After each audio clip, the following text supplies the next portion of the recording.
Tonight, I want to talk about something that I have wondered about for almost 5 years now, and that is why the Democrat Party and why specifically Democrats running for president devalue and disrespect coal miners. And this is something that really became apparent to me when Hillary Clinton was running for president in 2016, and she said, "We're going to put a lot of coal miners out of work."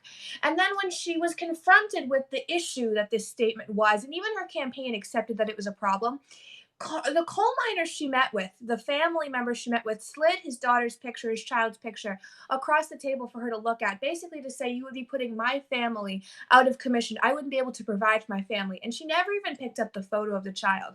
Like, it was such an emotional disconnect to me. So I want to talk tonight about why Democrats devalue and disrespect coal miners. It doesn't make any sense. There are about 50,000 active coal miners who are currently in the US who have that as their job. And yet, if you look at the Rust Belt, if you look at where Democrats lost, so in states like Pennsylvania, Trump won Pennsylvania by 44,000 votes. Some of those votes were coal miner votes. And yet, it never seems to occur to Democrats that there's a correlation between disrespecting an entire group of people and their family history and perhaps losing the states that they reside in. If you look at a state like Michigan, Trump won Michigan by a little over 10,000 votes, a state with a lot of coal mining in it, a rich history of it. And yet, Democrats never make the connection that perhaps there is something to do with disrespecting a culture, and coal mining is a culture, and losing the voters of that culture. Every other group of people, every racial group, community group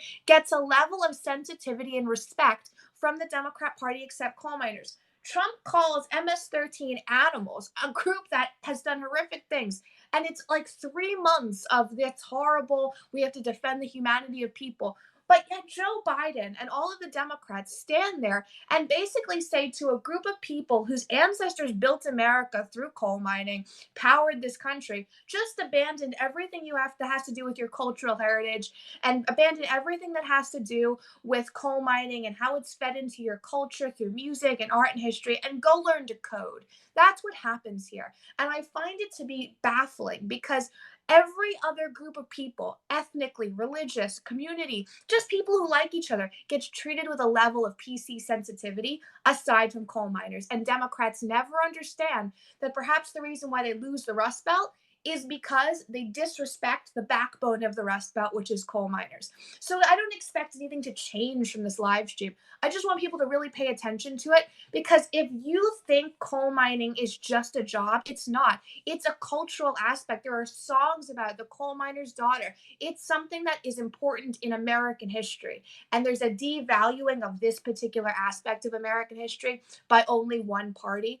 And if you look at a state like West Virginia, which went from being a diehard blue state to being a diehard red state, there's a reason for that. And there's a reason why even senators like Joe Manchin, who are Democrats, are hesitant to go against people like Trump who are so pro coal mining. It's a weird mindset. And I just think people should care more about it, because to disrespect such a large group of people who vote makes no sense. It's almost like they would rather just lose the votes of the coal miners because they don't value them as people. Thank you, everyone. Please retweet this, comment it, share it, like it, and comment your thoughts below. And please retweet it. Have a good night, everybody.